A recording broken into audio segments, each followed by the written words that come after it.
Hi everyone, welcome back to another episode. In today's video, I'll be showing you the steps on how to change Epic Games profile picture.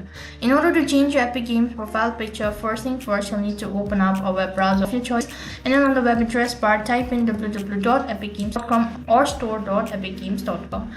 I'll make sure to drop the link on my description box below as well.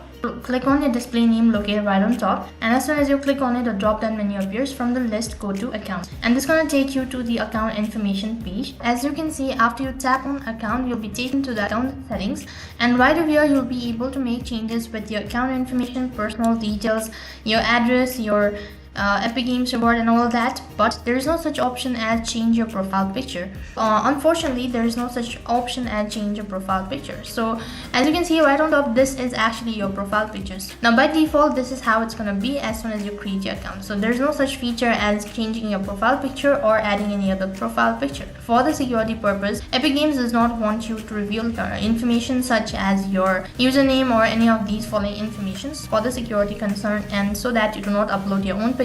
They do not allow any sorts of activities like adding a profile picture or changing a profile picture. So by default, this is set and it won't be changed. So basically, that is how you can change your profile picture. Now apart from that, you can change other information, but there's no such way to change your profile picture. So that is all for this video. I hope the video was helpful. Make sure to like, share and subscribe to our channel. Also make sure to comment down below for any further queries. Thank you for watching. See you in the next video.